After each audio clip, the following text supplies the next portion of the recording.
Ang kainit. Hello. Hello. Character po siya ng 6 AM.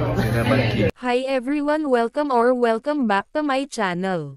Kim Chiu at Paolo Avellino spotted sa isang tent, Kimi binisita ni Direk Lauren at Bella Padilla sa Cebu.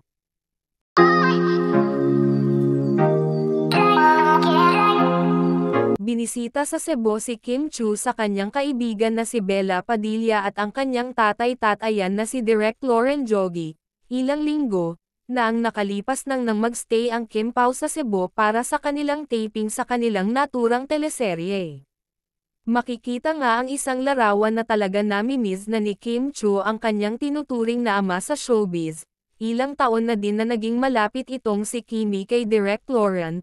Mukhang na-surprise nga si Kimi sa pagdating ng kanyang kaibigan na si Bella Padilla kasama si Direk Lauren, kung saan ay makikita ang isang larawan na nakasandal si Kimi sa balikat nito, na halatang umiiyak. Sa naging caption nga sa naturang post na ito ay makikita ang caption na, "Thank you Direk at Lauren for visiting us, we truly appreciate it." Makikita naman ang isang larawan habang sila ay nasa table, kung saan ay makikita ang buong team ng The Alibay, at makikita nga nakatabi ni Kimi si Bella Padilla at Direk Lauren sa naturang larawan.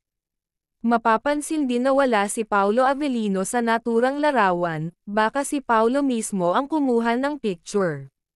Makikita kasi ang isang video na sabay si Kimi at Paolo Avellino papunta sa isang tent, kaya posibleng si Paolo mismo ang kumuha sa naturang larawan nila.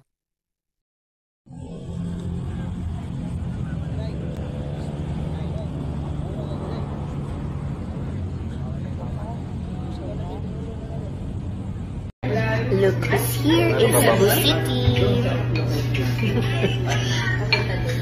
Hello.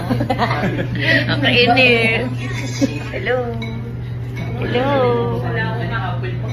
Tapi si character. Character po siya ng 6 AM.